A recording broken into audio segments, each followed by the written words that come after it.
네, 반갑습니다. 오늘 육주단경과 마음공부 책 143쪽입니다. 오분향과 참회를 말하다 하는 부분이고요. 자성 오분 법신향 하는 부분 읽어보겠습니다. 그때 대사께서 광주와 소주를 비롯한 사방에서 온 선비와 서민들이 법문을 듣고자 산중으로 모여드는 것을 보시고 법좌에 올라 대중에게 말씀하셨다. 잘 오셨습니다, 선지식들이요. 이 일은 모름지기 자성으로부터 일어납니다. 잘 오셨습니다, 선지식들이요. 이렇게 앉아 계신 여러분들이 선지식이라는 거죠. 이 일은 모름지기 자성으로부터 일어납니다. 여러분 이 선지식 분들께서 오늘 아침에 일어나서 이렇게 여기까지 차를 타고 또 지하철을 타고 이제 걸어서 와서 이렇게 앉아 계세요. 또 지난주부터 수요일 날인가요? 10시에 참석하겠다고 댓글을 맞춰서 달으시고 이렇게 댓글 달고 내가 가야지 하고 아침에 일어나서 걸어서 또 지하철을 타고 여기까지 와서 이렇게 앉아서 이렇게 지금 우리가 마주하고 있는 이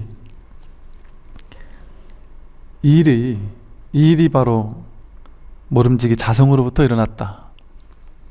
이거 누가 한 겁니까? 이게 자성으로부터 일어난 일이란 말이죠.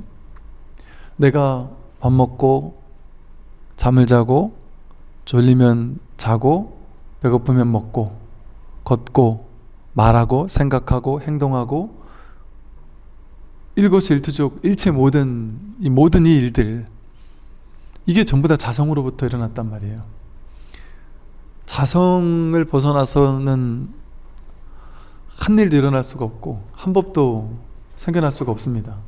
전부 다 자기 마음에서, 자기의 이 본성에서, 본래의 이 자심, 자기 마음, 자기 성품, 이 자리에서 일어난 것이지 다르게 드러난 것이 아니다.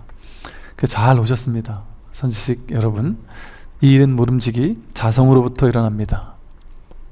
이게 다 자성으로부터 일어난 일이에요. 그러니까 다 같은 일이죠. 다 다른 일 같지만 모든 파도는 모양이 다 다르지만 모든 파도가 전부 다 하나의 바다 위에서 드러난 것이듯이 여러분들은 나이도 다르고 생긴 것도 다르고 성별도 다르고 집도 다르고 온 것도 다르고 다 다르겠지만 결국 다를 수 없는 이 하나의 자성으로부터 나왔다. 우리 모두가 이 자성으로부터 나왔고 우리의 모든 행위 하나하나, 우리의 삶 전체가 이 하나 자성에서부터 나왔다. 그래서 이것을 이제 한마음이라고 하죠. 마음 하나에서 전부 다 나온 것이다. 일진법계, 하나의 참된 법의 세계일 뿐이다, 이렇게도 얘기를 합니다. 일체의 모든 순간순간 그 마음을 청정히 하고 스스로 닦고 행하여 자기의 법신을 보십시오. 일체의 모든 순간순간, 그러니까 우리가 지금까지 살면서 살아왔던 일체의 모든 순간순간, 매 순간 그 마음을 청정히 하고, 사실은 그 마음을 청정히 해라 이런 말을 쓴 거는 본래 청정이지만 이런 말을 굳이 쓴 것은 이 위에서 드러난 이 물거품 파도와 같은 분별을 주인 삼아서, 분별을 주인인 것처럼 여겨서 분별을 쓰며 살아왔기 때문에 청정히 하라고 이렇게 말을 한 거죠. 일체의 모든 순간순간 그 마음을 청정히 하고 스스로 닦고 행하여 자기의 법신을 보십시오. 왜 닦고 행한다고 했느냐? 본래 닦고 행해야지만 법신을 보는 게 아니에요. 본래 법신뿐이니까. 그런데 중생들은 이 법신을 늘 법신을 행하고 있으면서도 이 법신을 따라 사는 것이 아니라 자기 분별을 주인 삼아서 자기 분별을 따라서 행하고 살다 보니까 본래 깨달아 있는 본각이라고 해서 본래 깨달아 있다, 이렇게 대승기신론에서도 말하죠.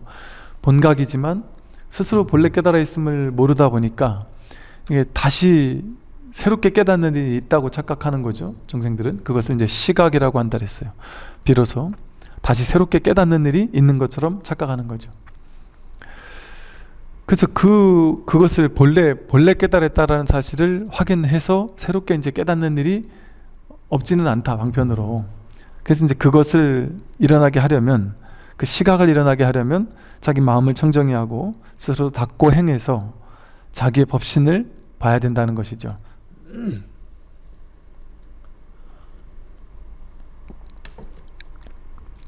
자기 법신을 한 번은 내가 이제 개합을 해야 된다, 혹은 한 번은 내가 확인을 해야 한다. 개합이라는 말이 그냥 하나로 이게 개합한다, 이게 딱 하나가 된다, 이 소리거든요. 내가 누군지를 내가 이제 확인했다. 또 뭐 그래서 어떤 경우는 또 뭐 감을 잡는다, 뭐 이렇게 얘기를 하기도 해요. 자기가 자기를 확인하는 거다, 하나가 하나를 확인하는 거다. 그래서 자기 마음의 부처를 보고 스스로 제도하며 스스로 경계하였다면 여기까지 올 필요가 없었을 것입니다. 본래 내가 누군지를, 본래 부처라는 사실을 확인해서 자기 마음을 이미 봤고 또 스스로 제도했고 스스로 경계했다면 여기까지 올 필요는 없었을 것이다. 이렇게 법문 들으러 여기까지 굳이 올 필요가 있었겠느냐. 본래 부처인데. 근데 이제 여기까지 와서 이렇게 법문을 들으려고 왔으니 그 또한 인연이다. 그래서 이렇게 얘기를 하죠. 그러나 먼 길을 찾아와 이렇게 함께 모였으니 이 또한 다 인연이 있기 때문입니다. 이 일대사 인연, 일생일대의 가장 중차대한 인연, 그걸 이제 일대사 인연이라 그래요. 그게 이제 마음공부 인연이란 말이죠. 이 세상 모든 인연들은 이렇게 인연을 가하면, 원인을 가하면 이 소리라는 결과가 일어나잖아요. 이걸 딱 때리면 소리라는 결과가 일어나고 사라졌어요. 아무 의미가 없어요. 그냥 그 인연이 모이면 이게 과가 생기는 거예요. 이 소리라는 과가. 그럼 모이고 흩어져서 끝이에요. 아무 의미가 없어요. 그냥 아무것도 아니에요. 그냥 이것과 똑같이 이 세상의 모든 인연은 돈의 인연, 명예의 인연, 권력의 인연, 자식의 인연, 사랑의 인연, 사람과의 인연,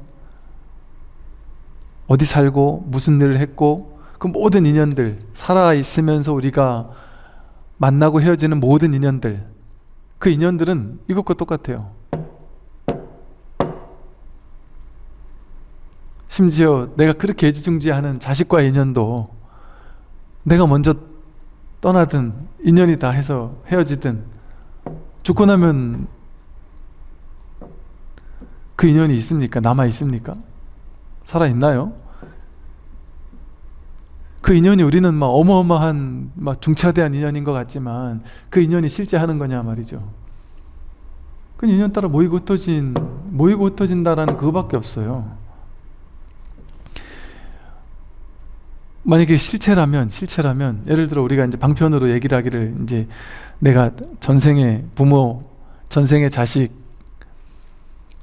여러분은 그러면은 왜 지금 자식은 그렇게 애지중지하면서 전생의 자식, 무수히 많은 전생의 자식 있지 않았겠어요? 이 일체 중생이 어쩌면 어느 생인가 나의 전생의 자식들이 있지 않았겠어요? 내 자식과 경쟁하는, 걔는 좀 떨어지고 내 자식은 붙였으면 좋겠다 하든, 그래서 떨어졌던 그 친구가 전생에 내 아들이고 이 친구는 이번 생에 내 아들일 수도 있단 말이죠.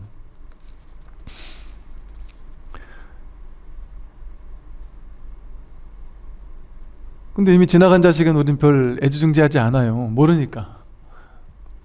그래도 인연 따라 왔다 갔으니까. 그러니까 사실은 그게 다 개념이에요. 개념. 내 자식 하는 것도 개념이에요. 자기가 인연을 그냥 이거와 똑같이 인연 따라 생기고 사라질 뿐이거든요. 근데 이제 특정한 인연에다가는 의미 부여를 하는 거예요. 사람들이 내 배에서 나왔다 그러면 내 자식, 이렇게 의미 부여를 한 거예요. 이것도 내가 아닌데, 이 몸도 내가 아닌데, 몸과 마음이 내가 아닌데 어떻게 그거를 또 나라고 할 수 있습니까? 그러니까 이제 이 선의 법문은요, 제가 늘 이렇게 하고 있는 이 육조 스님의 이 법문, 또 선의 법문은 전부 다 본질을 얘기를 하고 있어요. 자성을, 그러니까 근본법을 설하고 있단 말이에요. 중관사상이라는 곳에 보면 이제 이재설이라고 해서, 이재라고 해서 진리, 재는 이제 진리라는 뜻이에요.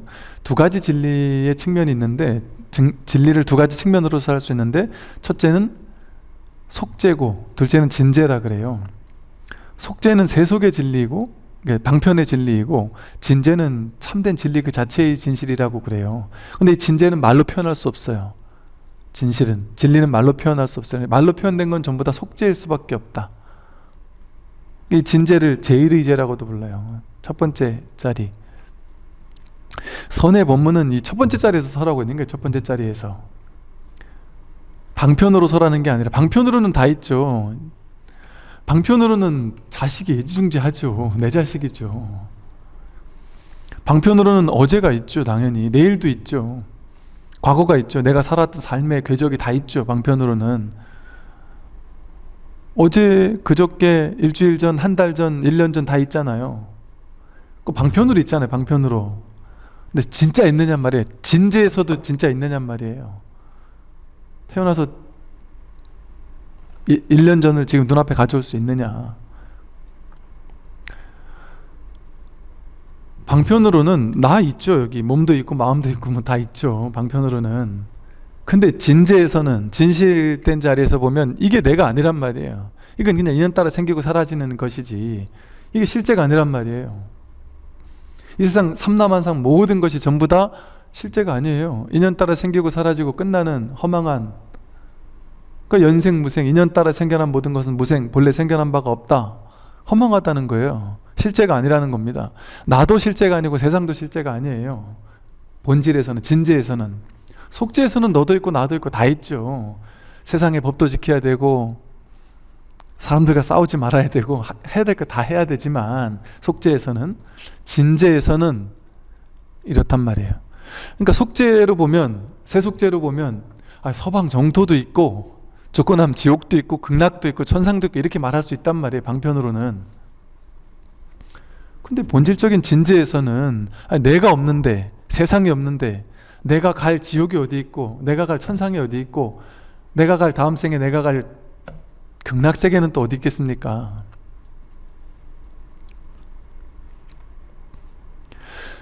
이 법문이 이제 위험한 것인 이유가 뭐냐면, 이 법문은, 특히나 이 선의 법문, 이런 법문은요, 방편의 법문은 일반 대중들에게 하는 법문이에요.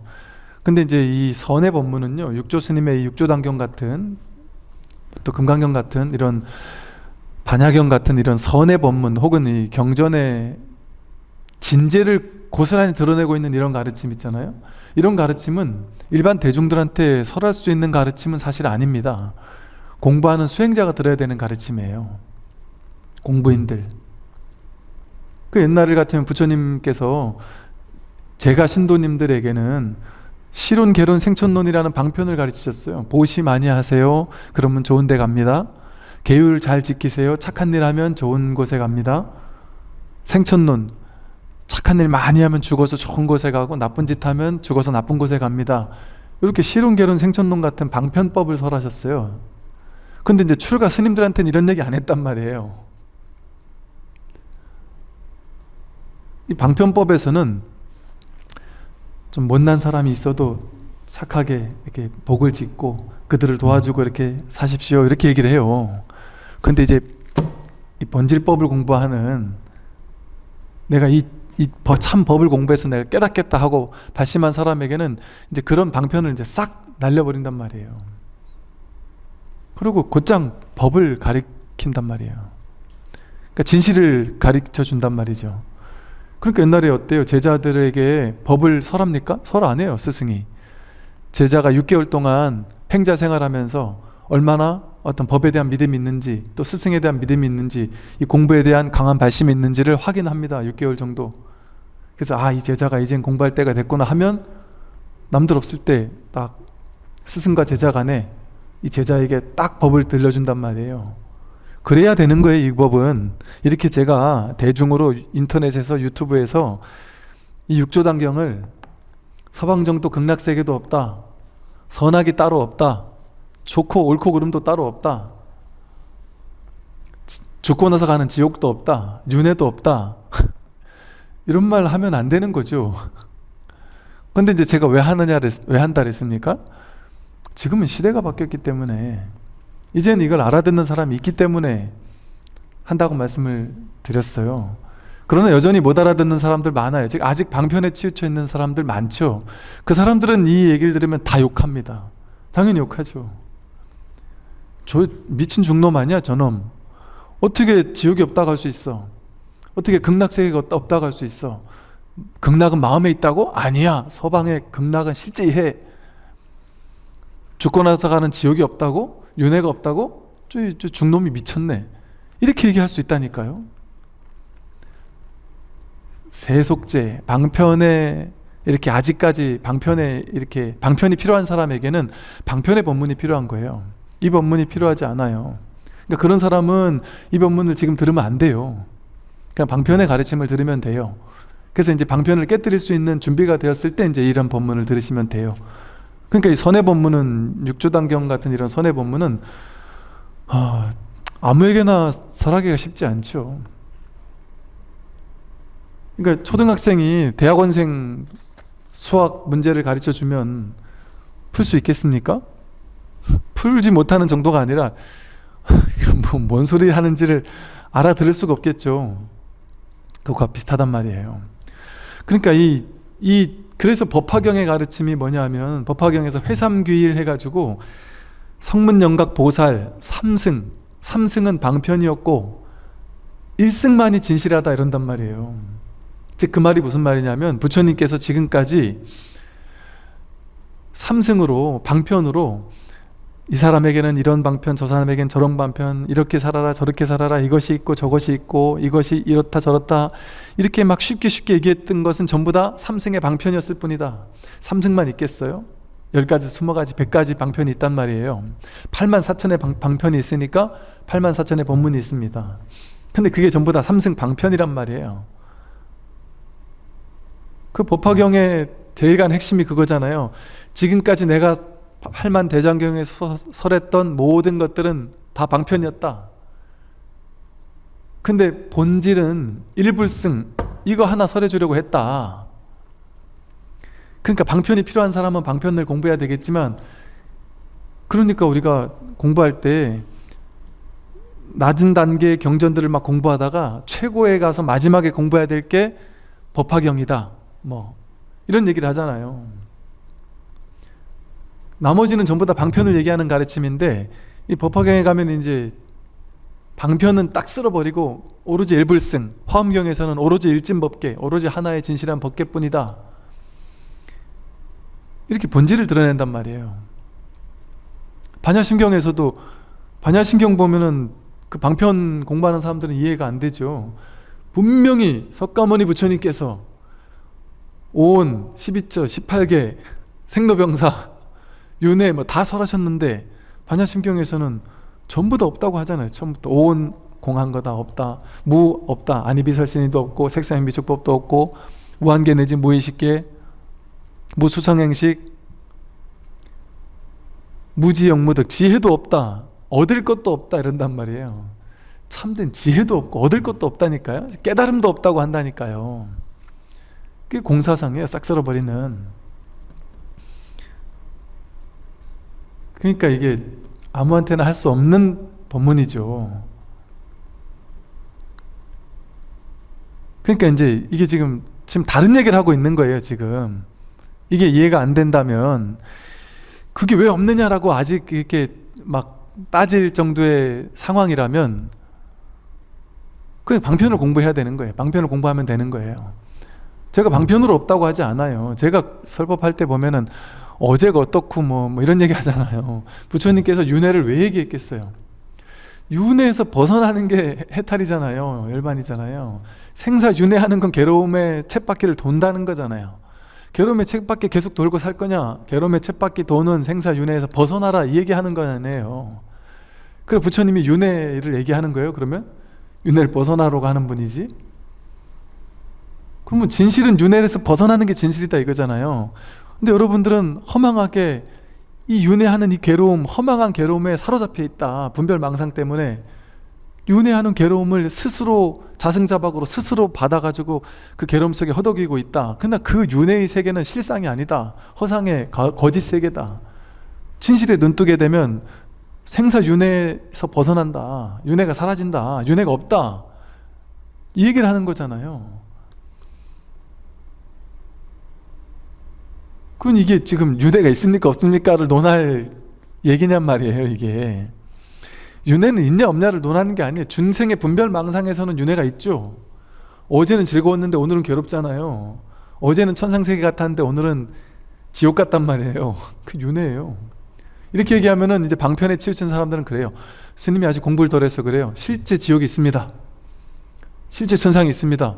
마음에서 지옥, 악의 축생, 인간, 수라, 천상이 있는 게 아니고 실제 죽고 나서 가는 지옥, 악의 축생, 인간, 수라, 천상이 있습니다. 이렇게 얘기를 한다니까요. 그게 틀렸다는 얘기가 아니에요. 방편으로는 그게 맞아요. 방편으로는 허용되는 얘기란 말이에요. 근데 제가 그러니까 저도 방편으로 복지란 얘기도 하고 하잖아요. 근데 그래서 이제 법문을 들을 때는 이 얘기 이랬다 저랬다 하는 것처럼 보인단 말이에요. 어떨 땐 방편 얘기하고 어떨 땐 본질을 얘기하니까.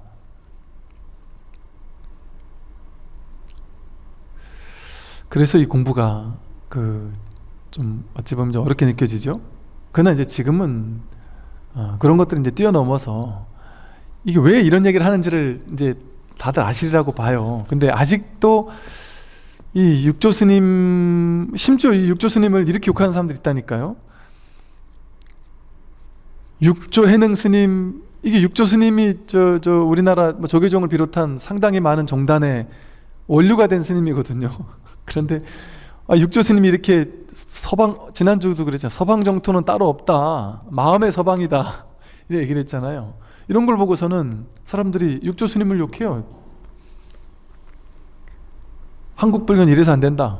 육조 같은 저런 천하의 땡중 말을 듣고 불교가 이렇게 선불교가 만들어졌으니 이게 잘못됐다. 뭐 이런 식의 얘기를 한단 말이에요. 그러면서 어떤 사람은 또 그러죠. 육조 스님이 더 중요하냐? 부처님 말씀이 더 중요하지.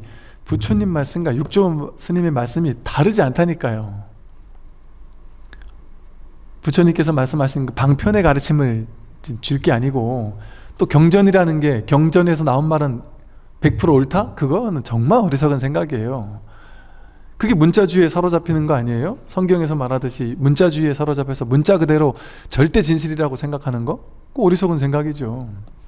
경전이 부처님 열반하신 다음에 사실은 한 300~400년 넘어가지고 나왔다 그래요. 보통 몇백 년 넘어가면서, 그리고 우리가 그 대승불교 만들어질 때 무슨 참불승, 불탑을 중심으로 제가자들의 모임들 가운데서 참불승이라 해서 스님들이 너무 교학적으로만 공부하고 중생구제는 관심이 없으니까 부파불교가 제가자들끼리 모인 거예요. 탑을 중심으로.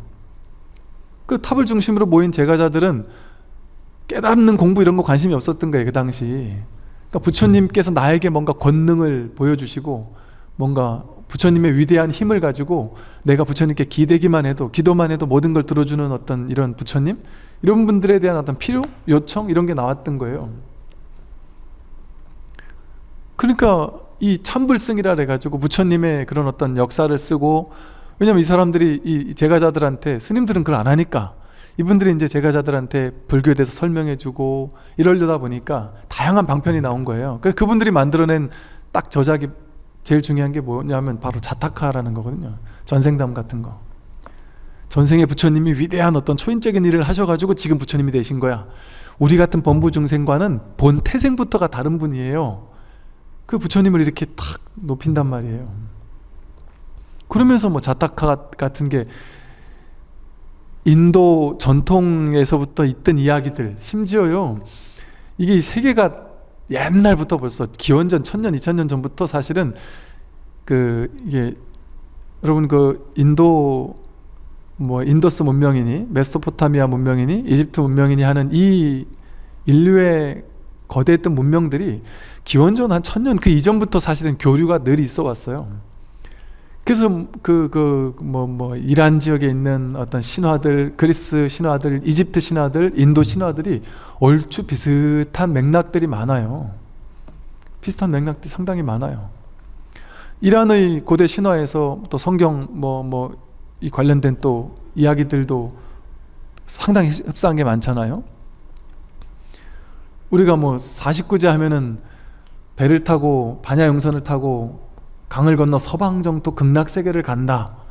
이거 이집트 신화에도 그런 게 다 나오거든요. 배를 타고 죽고 나면 배를 타고 가고 또 그들은 서방의 서쪽에 있다. 그래서 나일강의 서쪽에 다 이렇게 왕들의 무덤이나 피라미드 같은 게 다 그쪽에 있거든요. 서방을 이렇게 뭔가 극락화하고 배를 타고 그 고해를 바다를 건너간다는 동안은 그런 것들이 다 있단 말이에요. 그러니까 그런 거를 가지고 이걸 그냥 이걸 100% 불교이거나 100% 불교 그 자체라거나 아니면 이건 불교가 아니라거나 이런 식으로 설명할 수 없습니다. 왜? 불교는 낙처를 보는 게 중요하지 그 방편은 중요하지 않아요. 방편은 다양한 방편이 만들어질 수 있어요. 즉 84,000 대장경이 있는 이유는 84,000가지 망상 분별을 일으키는 중생에게 84,000가지 방편으로 법을 설하는 거예요. 그러니까 불교에는 84,000가지 방편이 있죠. 왜? 84,000가지 분별을 일으키는 중생들이 있으니까. 그러니까 죽고 나서 그런 어떤 이렇게 좀 하근기 수행자들에게는 아주 쉬운 이행도라고 하는, 난행도 어려운 길이 아니라 이행도라고 하는 그냥 아미타불 10번만 불러도 극락세계 왕생합니다. 그게 훨씬 쉽단 말이에요. 옛날 사람들한테는. 그런 사람들에게는 그런 방편을 채용하고 채택했단 말이에요. 불교가 다른 종교와 다르게 어떤 역사학자가 그렇게 썼어요. 다른 종교가 자기 종교와 다른 수많은 어떤 삿된 종교들과 싸우고 투쟁하면서 그걸 극복하고 그것을 어떤 싸워서 그걸 이겨낸 어떤 이단들을 이렇게 싸워 이겨낸 이런 역사라면, 불교의 역사는 이단뿐 아니라 타종교뿐 아니라 다른 문화, 모든 문화를 전부 다 이렇게 허용하고 포용하고 수용하는 역사가 불교 역사라는 얘기를 해요. 그러니 불교 역사 속에 불교가 중국으로 오면 중국에 있는 산신, 칠성, 용왕 다 포용해요.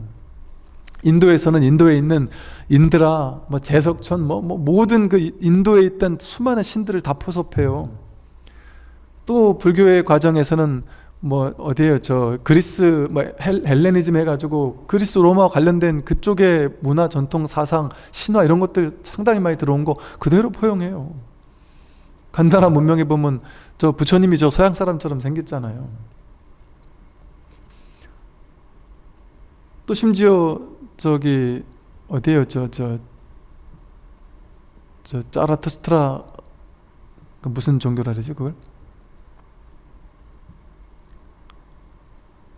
그런 하여간 이란에서 만들어진 그런 어떤 종교라든지 이런 영향 다 받았어요. 힌두교 영향만 받은 게 아니라 대승불교도 사실은 다양한 것들을 영향을 받는 거예요. 왜? 당연히 그럴 수 있습니다. 불교는. 왜? 그게 다 하나의 망상이기 때문에, 망상체계이기 때문에 그 모든 망상체계를 구제하기 위해서는 그거를 오케이, 너는 지금 이러하다고 생각한단 말이지, 너희 사상에서는 이렇게 여긴단 말이지, 오케이 알았다. 그래 놓고 그것이 뭐가 잘못된지를 하나하나 설한단 말이에요. 파사현정, 삿된 것을 타파하는 거예요. 그럼 그 사람들을 무조건 잘못됐다고 하면 그 사람이 그 얘기를 듣겠습니까? 알겠어. 당신은 이러한 걸 주장한단 말이지. 오케이. 한단 말이죠. 그러고서 그것을 하나 설명해 준단 말이죠. 그러니까 다양한 방편이 흡수될 수 있어요. 왜? 불교에서 중요한 건 낙처니까, 낙처. 정토신앙이 우리에게 진정으로 하고자 하는 낙처가 뭐냐? 아무리 무능하고 지식이 없고 아는 게 없고 공부한 게 없어도 누구나 본래 부처다. 그리고 공부 안 한 사람도 본래 부처다. 부처 될 수 있다라는 낙처를 설하기 위해서 이행도 쉬운 길을 또 설하기도 했단 말이죠. 다양한 것들을 다 포섭할 수 있는 게 그게 옳아서 포섭하는 게 아니에요. 그걸 통해서 이것이 가르쳐주고자 하는 낙처를 드러내면 되니까, 어떤 것이든지 낙처를 드러내면 되니까. 부처님의 특징이요, 모든 것을 가지고 다 법문화 시키거든요. 모든 걸 법으로 돌려요. 하다못해 시비 거는 농부가 저 석가모니라는 저 중놈이 말이야, 저 스님들 저 이상한 머리 깎은 집단 이렇게 맨날 탁발하고 지나가는 걸 보면서 욕한단 말이에요. 저 중놈의 집단들이 맨날 한량처럼 밥이나 얻어먹으면서 지네도 나처럼 농사를 짓지, 우리가 열심히 농사 져가지고 만든 음식을 맨날 그냥 도둑놈도 아니고 거지도 아니고 맨날 빼들어 먹기나 하고 말이지. 당신들도 농사 좀 지시오 하고 화를 냈단 말이에요. 그 부처님이 그 농부에 화를 낸 그 농부에게 그 농부에게는 지금 자신이 농사 짓는 게 인생의 전부잖아요. 그러니까 그 농부에게는 그 농사 관련된 얘기를 한단 말이에요. 농부 아저씨, 저도 농사를 짓습니다. 실제 이렇게 해서 농사 짓는 이것만 농사입니까? 이것만 농사가 확실합니까? 그 임금도 그러면은 농사 안 지니까, 농사 안 짓고 있으니까 농사 안 짓는 겁니까? 임금은 나라를 경영하는 농사를 짓고 있죠. 상업인들은 상업을 목숨 걸고 왔다 갔다 무역을 하는 걸 통해서 농사를 짓고 있는 것 같지 않습니까? 당신이 농사, 이것만 농사라고 한다면 그건 잘못된 생각이다. 나도 똑같이 농사를 짓고 있습니다. 석가모니 부처님은 마음이라는 땅에 법문이라는 비를 내려서 이 사람들의 참된 진정한 행복, 괴로움의 소멸이라는 진정한 열매, 결실, 이런 것들을 뿌려줍니다. 이걸 통해서 정말 진정한 완전한 행복과 열반을 얻을 수 있다. 그럼 무엇이 진정한 어떤 농사냐? 이것도 똑같은 농사다. 그런 식으로 농부에게는 농부에 맞는 방편으로서 법을 설한단 말이죠. 낙처를 설한단 말이죠. 그러니까 무수히 많은 방편법문이 있었던 거죠. 그러니까 이제 제가 지금 이 육조 스님도 마찬가지고, 육조 스님이 파격적인 스님이잖아요. 인류 역사상 상당히 파격적인 스님이죠. 사실은 대승불교 운동이 상당히 파격적인 거죠. 왜? 부파불교가 전통이었거든요. 전통 신앙은 부파불교였거든요. 근데 부파불교가 너무 현학적으로 흐르면서 기존의 불교계가 부파불교였는데, 기존의 불교계가 너무 현학적으로 머리로만 불교 교리를 정리하는 불교로 전락을 하니까 부파불교는 어디서 나왔어요? 아까 말한 탑을 중심으로 제가 신자들이 모여가지고 그들 중에 깨어난 사람이 생겨서 제2, 제3의 부처가 생긴 거예요. 주로는. 그래서 그들 가운데 제2, 제3의 부처님들이 대승불교 경전들을 쓴 거 찬술한 거예요. 처음 대승불교 만들어질 때는 부파불교에서 대승불교 욕도 많이 했습니다. 당연히 그랬겠죠. 너무 파격이니까. 석가모니 부처님이 말씀하신 경전을 가지고 막 주석을 달고 있는데, 석가모니 부처님 말씀하신 사성제도 공하다, 팔정제도 공하다, 공사상으로 전부 다 깨뜨렸단 말이에요. 내세울 게 아무것도 없다. 처음 대승불교가 얼마나 충격적이었어요. 근데 대승불교는 정작 부처님 가르침을 깨려고 등장한 게 아니라 삿된 부파불교의 가르침을 깨뜨리는 걸 통해서 석가모니 부처님의 본래의 가르침을 다시 드러낸 게 대승불교 운동이거든요. 대승불교 경전들이고. 근데 그 대승불교 경전들 가운데 가장 쉬웠던 그 정토신앙, 정토신앙들이 이제 역사학적으로 그런 얘기를 많이 하죠. 학계에서는 좀 일반화된 이야기가 뭐냐면, 특히 서양 학계에서는 불교에서 말하는 그 정토신앙은 아까 말한 이집트 내지는 또 이란 그쪽에 있는 어떤 신화, 이런 것들, 또 인도 전통의 바탕, 다양한 어떤 것들의 영향을 받아서, 특히나 이란 쪽에 있는 어떤 이런 영향을 받아가지고 이게 채택이 되어서 좀 쉬운 이행도로서의 정토신앙이 창작됐다, 이런 식의 또 얘기를 하는 학자들이 많거든요. 그런 것처럼 이제 다양한 방편들을 이제 채택하고 채용해가지고 불교는 그 모든 것들을 이렇게 방편으로서 포용한 것이죠. 방편으로서.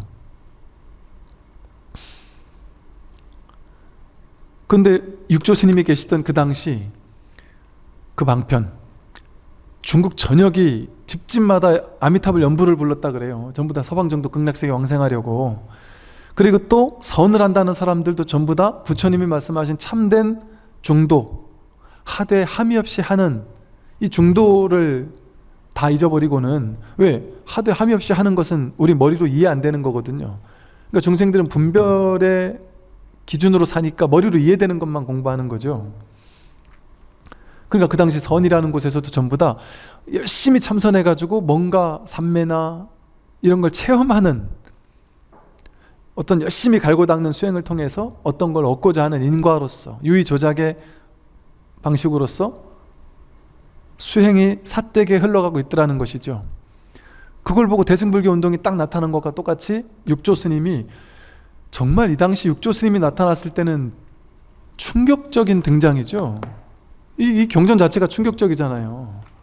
지금도, 지금같이 열린 시대에도 이 경전을 제가 이렇게 가르치고 있는데 이걸 보고서는 육조 스님 욕하는 사람들이 지금도 많이 있을 정도니, 이 당시는 얼마나 충격적이었겠어요.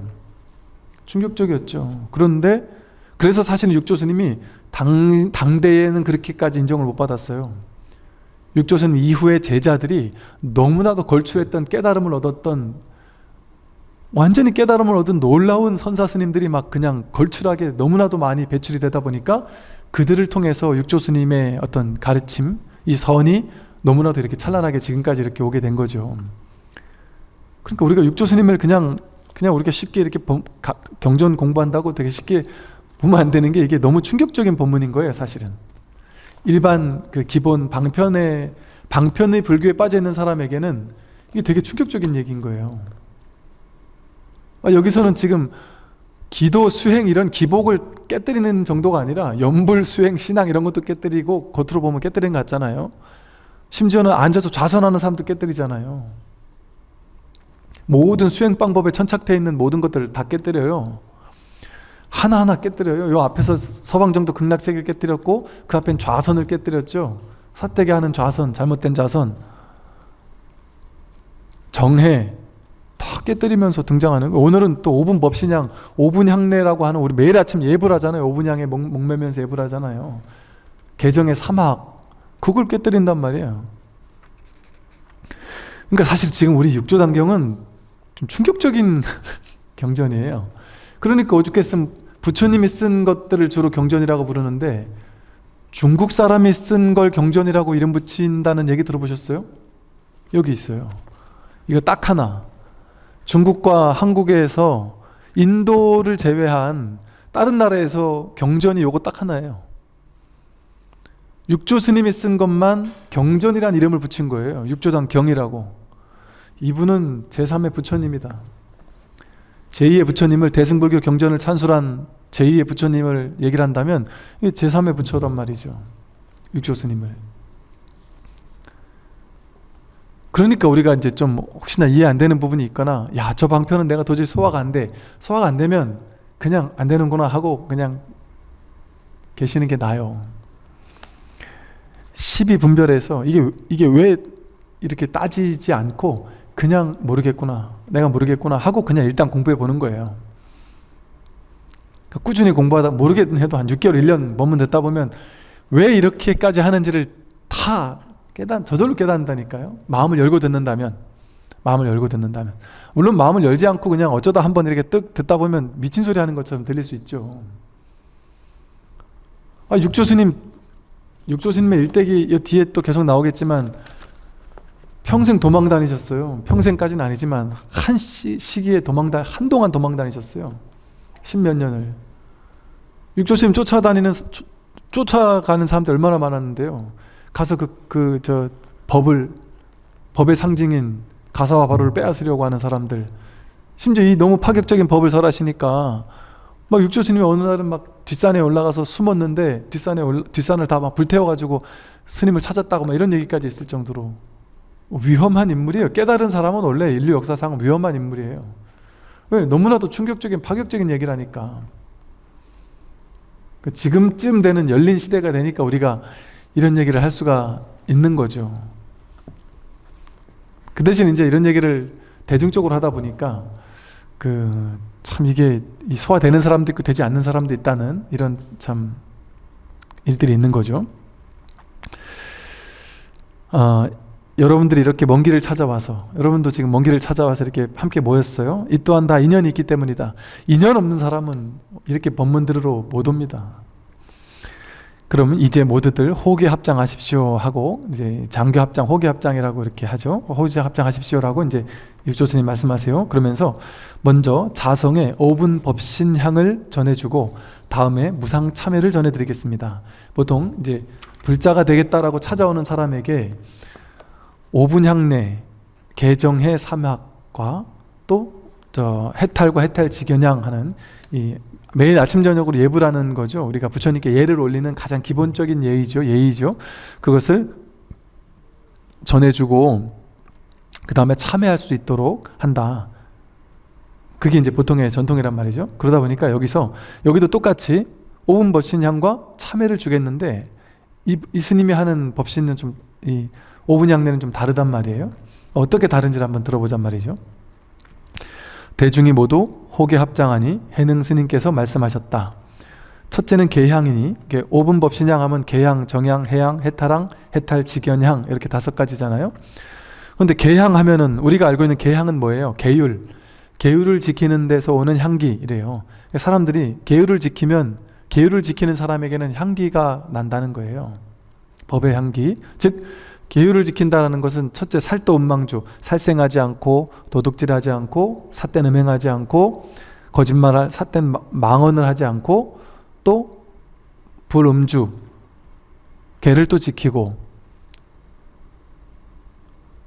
이렇게 5가지 계율을 지키거나 또는 10가지 계율을 지키거나 또 스님들 같으면 250가지 계율을 지킨다든지 이렇게 계율을 지키는 윤리 도덕적인 삶을 사는 실천을 말하는 거죠.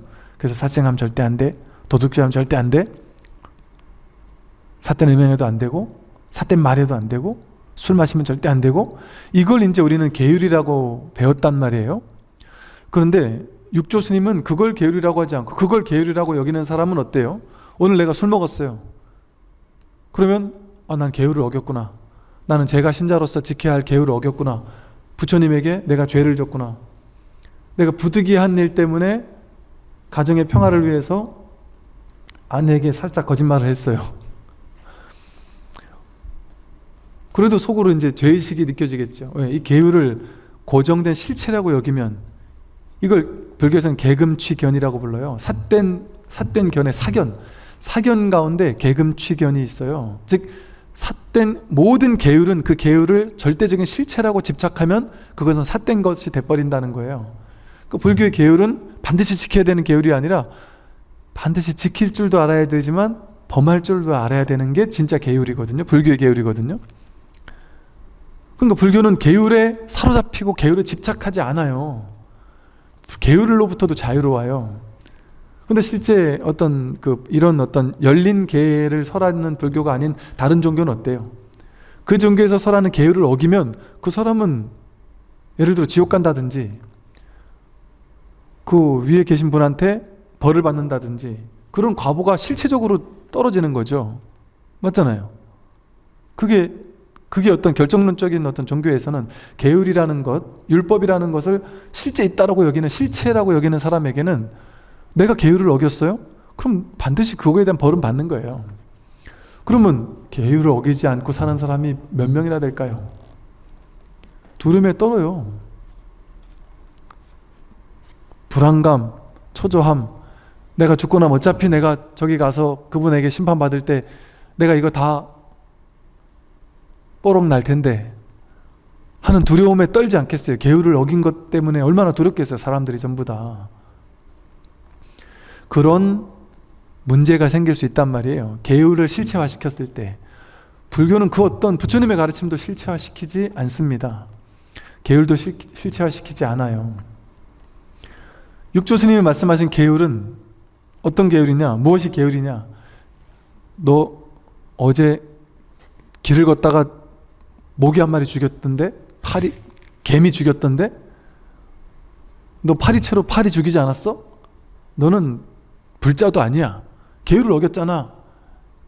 이렇게 생각하며 살던 사람들이었단 말이에요. 불자라고 했을 때. 그런데 그것이 계율이 아니다. 그렇게 지키는 게 계율을 지키는 데서 오는 향기가 나는 게 아니다. 자기 마음속에 잘못이라는 관념이 없는 거예요. 자기 마음속에서 잘못이라는 관념에서 노연하는 거예요. 잘했다 잘못했다라는 어떤 그런 상에 머물지 않는 거죠. 자기 마음속에 잘못이 없고 악함도 없고 질투도 없고 내 마음속에 선악이라는 것 자체가 사라져버린 거예요. 또 질투는 뭐 때문에 일어나요? 내가 이 사람과 저 사람을 둘로 나누고 잘나고 못나고를 둘로 나누고 분별하게 되면 좋은 것에 대해서는 질투를 하게 되고, 그러지 또 나보다 못한 사람에게는 우월감을 느끼고, 이렇게 둘로 나누는 분별심을 얘기하는 거예요. 분별이 일어나는 마음, 그 분별하는 마음이 일어나면 그게 바로 계율을 어기는 마음이다. 탐냄과 성냄이 없는 마음, 그게 바로 계율이다. 도둑질 한 것이 계율을 어긴 것이 아니라 내 마음속에 탐냄이 없는 게 진정한 계율이다. 아니, 살다 보면 남의 것을 어떻게 슬쩍 할 때도 있을 수도 있단 말이에요. 그러니까 뭐 제가 어떤 비유를 드려야 될지 모르겠는데, 살다 보면은 그런 일들이 있을 때도 있을 수 있잖아요. 예를 들면 어쩌다가. 근데 그걸 어쩔 수 없이 그런 일이 일어날 때라고 하더라도 내가 무조건 엄청난 죄의식에 사로잡혀 살아야 되느냐? 아니다. 내가 과도한 탐심이 없었다면, 과도한 탐심이 없는 것, 그게 진짜 도둑질하지 않는 것이지요. 또 과도한 성냄이 없는 마음, 남들에게 막 삿된 말을 하고 못된 말을 하고, 그게 구업을 청정하게 하는 것이냐? 내 마음속에 화가 없는 것, 그게 진정한 계율을 지키는 것이고, 또 남들을 해치고자 하는 위협도 없는 것, 즉 그 탐진치 삼독이 없는 것, 그 누구도 내가 해치고자 하는 마음이 없는 것. 왜 이렇게 되겠어요? 너와 내가 둘이 아니다라는 사실을 자각하게 되면 둘로 나누지 않기 때문에 동체 대비심이 생겨난단 말이죠. 이걸 일러 계양이라고 한다. 즉 이 말은 뭐냐면 결국은 깨달으라는 얘기 아니에요. 결국은 자기 마음 하나 깨달으면 이렇게 되니까, 마음 하나 깨달으면 마음에는 그 어떤 잘못도 없고 악함도 없고 질투도 없고 탐심도 없고 진심도 없고 치심도 없단 말이에요. 그 자기 마음자리 깨달은 얘기 아니에요. 그거라니까요. 이 육조 스님은 처음부터 끝까지 모든 가르침을 전부 다 마음으로 돌리고 있어요. 견성으로 돌리고 있어요. 성품을 확인하는 것, 본래 마음을 깨닫는 것, 그거 하나로, 이게 일불승이에요. 이게 불이법이에요. 불교의 모든 가르침이 84,000가지 가르침이 있는 것 같잖아요. 84,000가지 가르침이 없습니다. 오로지 하나의 진실. 그러니까 이런 얘기를 하잖아요. 불교는 100가지, 1000가지 문제를 푸는 공부가 아니다. 한 문제 풀면 모든 문제가 해결되는 공부다. 여러분, 저 강사 스님이 불교 경전을 공부 막 죽도록 30년, 40년, 50년 공부해가지고 강의할 수 있는 경전 몇 개 있으세요? 물어보면 저는 그래도 경전 한 5-6가지는 강의할 수 있습니다. 50년 동안 죽도록 공부해가지고 5-6가지, 뭐 많으면 10가지 가르칠 수 있어요. 근데 놀라운 점은 뭔지 아세요? 강사 안 했어도, 불교 공부 한 번도 안 했어도, 무지랭이 불교는 하나도 모르는 사람인데 법문 듣다가 문득 자기의 성품을 깨달았어요. 반야심경을 펴면 이게 내 마음을 그냥 그대로 얘기하고 있고, 금강경을 펴면 그대로 금강경이 내 마음을 그대로 드러내고 있고, 화엄경을 퍼든 법화경을 퍼든 모든 경전이 내가 공부를 따로 할 필요가 없는 거예요. 이게 다 그대로 내 마음이니까. 어떤 분이 문득 이 자리를 확인하고 나서 처음엔 이게 자기는 불교라는 종교 전통에서 깨달은 게 아니에요. 막 버팅기다가 문득 내가 달라진 거예요. 어떻게 이럴 수가 있지? 너무 놀랍게 달라졌는데 이게 뭔지를 모르겠는 거예요. 성경도 찾아보고 뭐 온갖 걸 찾아봐도 내가 깨달은 그게 아닌 거예요. 그러다 문득 불교 경전을 딱 펴보고서는 너무나도 충격적이어서 너무나도 기가 막혔대요. 이게 불교네. 어떻게 2000년 전에 2500년 전에 석가모니 부처님이 이것을 깨닫고서 이렇게 쉬운 말로, 나는 이것을 내가 확인하긴 했지만 이걸 말로 도저히 말을 못하겠던데 이렇게 자상한 언어로 이렇게까지 설명해 놓을 수 있었지? 막 소름이 막 쫙 끼치더라는 거예요. 왜? 이 마음 하나 깨달으면 팔만대장경이 그냥 다 끝나버리는 공부인 거예요. 이 공부가 하나하나 다 풀어야 되는 공부가 아니란 말이에요. 왜? 그냥 이거 마음을 얘기하는 거예요. 이거는 마음을 드러내는 거예요. 이 마음 하나 깨달으면 모든 문제가 해결돼요. 그러니까 개향도 자기 마음을 얘기하는 거고, 정향도 자기 마음을 얘기하는 거고, 해향도 자기 마음을 얘기하는 거예요. 왜? 이 마음자리에는 계율을 지키고 어기는 게 따로 없어요. 내가 깨닫기 전에는 내가 하나하나 계율을 지켜야 하는데, 깨닫고 나면 내가 뭔 일을 해도 뭔 짓을 해도 다 계율이 나를 쫓아오더라, 이런 말이 있거든요. 큰 스님들이 하나하나 계율을 지키려고 막 기를 쓰고 애를 쓰겠어요? 그냥 자유롭게 사는 거예요. 계가 뭔지도 몰라요. 얽매이지 않는단 말이에요. 자유롭게 산단 말이에요. 그런데도 하나도 계율에 어긋나지 않는 삶을 사신단 말이에요. 뭐 물론 겉으로는 어긋날 수도 있어요. 그리고 우리 옛날에 큰 스님들 얘기 들어보면 큰 스님이 막 그냥, 스님들의 석가모니 부처님의 계율을 따지면요, 스님들은 저작거리에 나가가지고 저작거리에서 사람들이 막 춤추고 노래하는 그 옆에 가 있으면 안 돼요. 근데 깨달은 스님들은 어때요? 저작거리 가서 막 춤추고 노래 부르면서, 원효 스님만 해도 벌써 막 무예가를 만들어서 부르면서 무예행을 했고, 근세에 있었던 많은 선지식 스님들 보면 막 그냥 시내 다니면서 막걸리 같이 먹으면서 시장에 다니면서 그 시장에 있는 사람들을 같이 구제하면서 그러면 살던 스님들 얘기가 얼마나 많아요. 그 스님들을 우리가 계율을 어겼다랍니까? 안 그래요. 왜? 그분은 계율을, 마음의 계율, 자성을 깨달았기 때문에 그 계향이 본래 구족되어 있는 분인 거예요. 그러니까 그분은 뭘 하더라도 그분은 계율을 어기게 된 게 아닌 거죠, 쉽게 말해.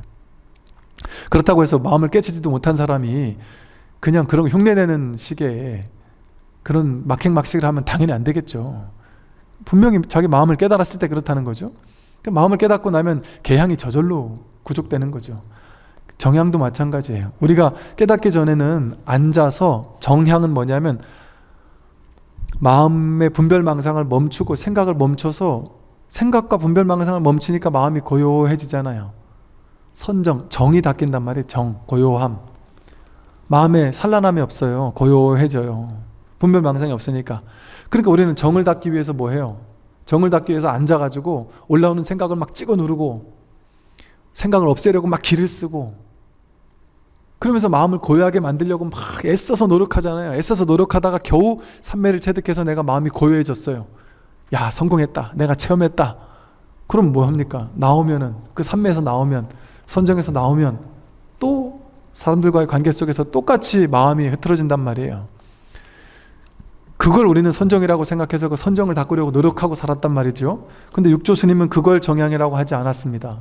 뭘 정향이라고 했느냐? 모든 선한 경계와 악한 경계의 모습을 보고 자기 마음에 혼란이 없는 것을 일러 정향이라고 합니다. 이 말은 뭐겠어요? 선한 경계, 선한 생각이 올라오면 선한 생각, 악한 생각이 올라온단 말이에요. 그럼 선은 붙잡고 악은 버리려고 하는 취사 간택심을 일으키느라고 우리는 마음이 혼란스러워요. 정에 들지 못하고 고요함에 들지 못하고 마음이 혼란스러웠어요.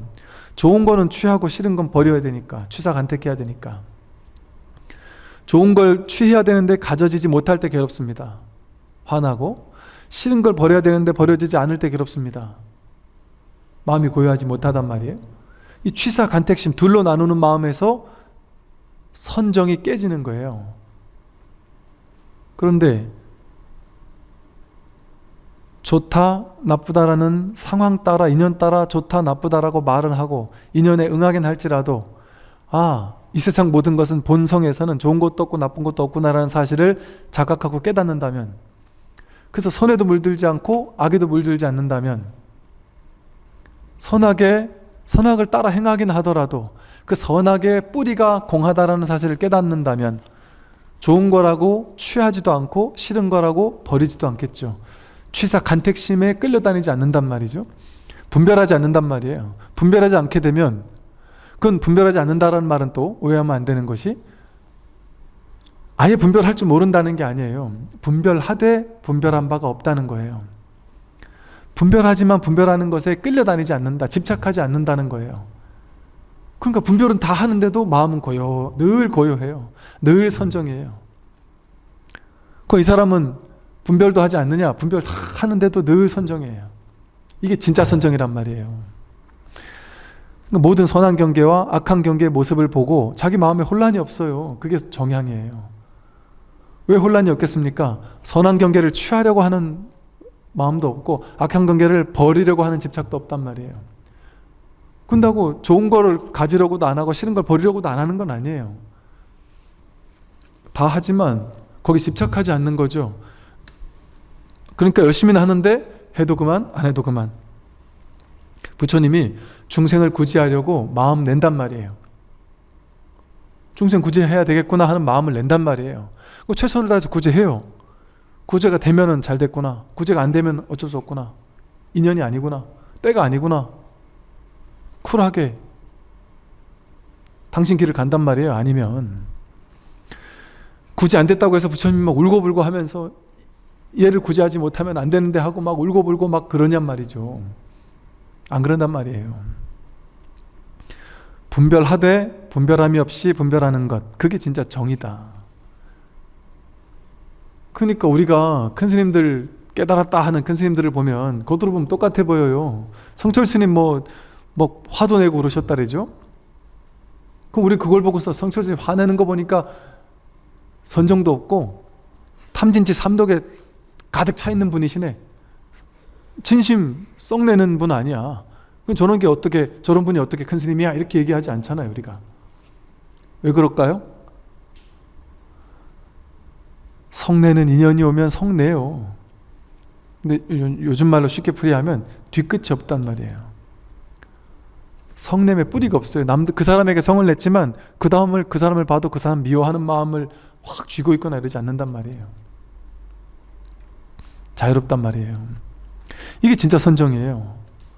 그러면 온갖 인연이 있는데 인연에 다 응하는데도 불구하고 마음 깊은 곳에서는 늘 바다와 같이 고요한 거예요. 파도는 아무리 치더라도 상관없어요. 파도가 아무리 쳐봐야 바다는 늘 고요하잖아요. 그 깊은 심연은 늘 한결같잖아요.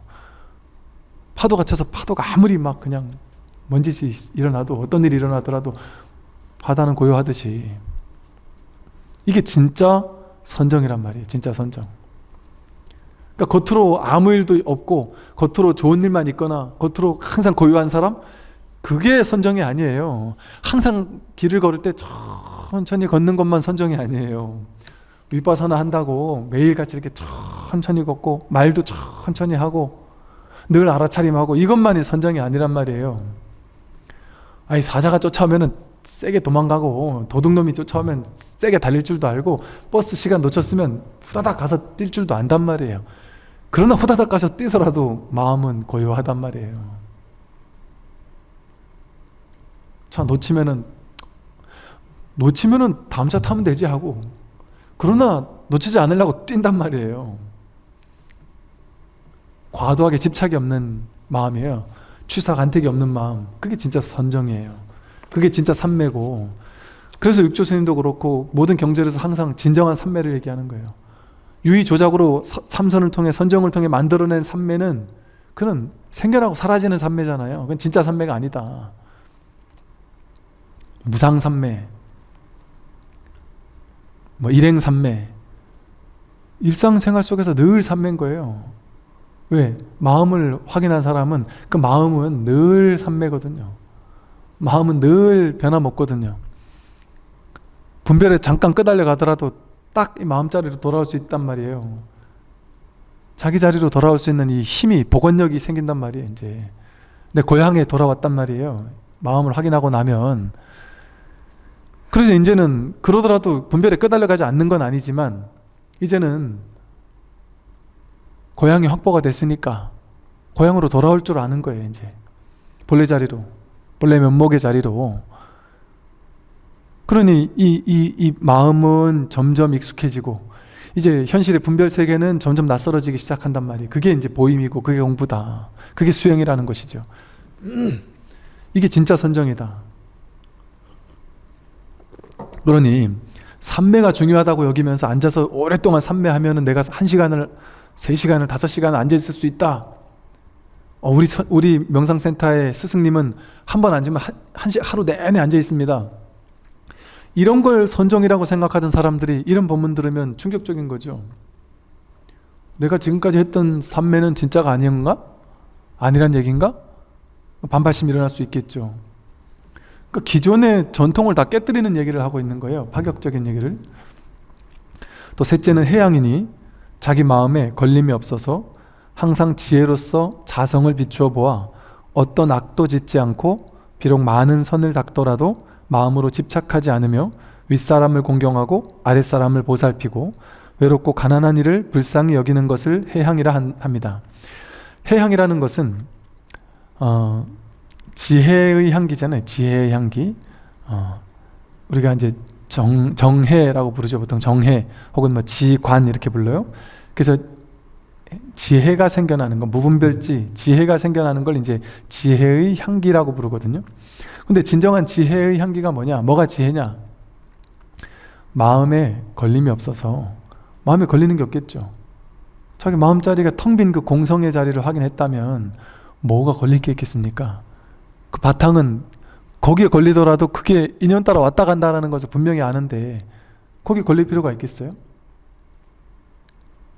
겉으로는 인연에 다 응하지만 그 뿌리에서는 근본은 내가 딱 중심이 서 있단 말이에요. 움직이지 않는 부동심이 딱 중심이 서 있단 말이죠. 그러니까 마음에 걸림이 없죠. 어떤 일을 최선을 다하지만 돼도 그만 안 돼도 그만이에요. 그냥 걸림이 없는 거예요. 해도 그만 안 해도 그만 돼도 그만 안 돼도 그만 최선은 다하지만 될 수도 있고 안 될 수도 있고 미래에 대한 어떤 반드시 이렇게 돼야 되라는 생각이 없으면 어때요? 늘 지금 자유로운 거예요. 걸림이 없어요.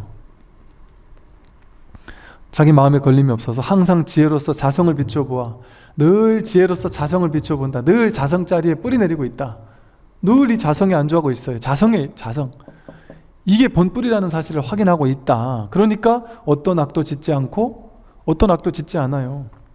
그리고 비록 많은 선을 닦더라도 마음으로 집착하지 않아요. 선을 아무리 닦아도 그 선이라는 생각도 없고 악이라는 생각도 없단 말이에요. 선이라는 내가 선을 지었지 하는 상에 매이지 않는단 말이에요. 내가 복을 지었다라는 허상에 매이지 않는단 말이에요. 그러니까 무주상보시를 하는 거죠. 잘해도 잘했다는 생각도 없고 못해도 못했다는 것도 없고 선악이라는 분별에 끄달려가지 않는다. 그게 자성을 늘 비춰보고 있으니까 저절로 이렇게 되는 거죠.